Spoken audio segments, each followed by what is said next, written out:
केशूलाल, खोली नंबर 5, दूसरा माला, 2 महीनों का किराया। ले आए हो क्या? ये सुनकर उसने अपना दिल, जिसके सारे पुराने और नए घाव वो सीढ़ियाँ चढ़ते हुए कुरेद कुरेद कर हरे कर चुका था, सेठ को दिखाना चाहा। उसे पूरा पूरा यकीन था कि उसे देखकर उसके दिल में ज़रूर हमदर्दी पैदा हो जाएगी, पर सेठ जी ने कुछ सुनना न चाहा और उसके सीने में एक हुल्लड़ सा मच गया।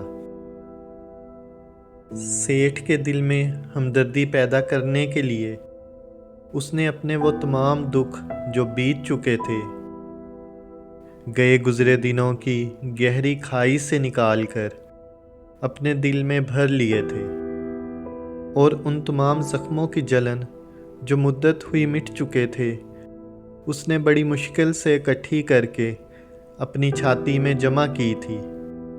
अब उसकी समझ में नहीं आता था कि इतनी चीज़ों को कैसे संभाले। उसके घर में बिन बुलाए मेहमान आ गए होते तो वो उनसे बड़े रूखेपन से कह सकता था, जाओ भाई जाओ, मेरे पास इतनी जगह नहीं है कि तुम्हें बिठा सकूं, और ना मेरे पास इतना रुपया है कि तुम सबकी खातिर मदारत कर सकूं। लेकिन यहाँ तो किस्सा ही दूसरा था।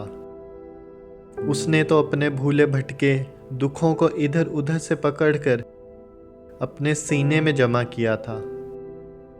अब भला वो बाहर निकल सकते थे?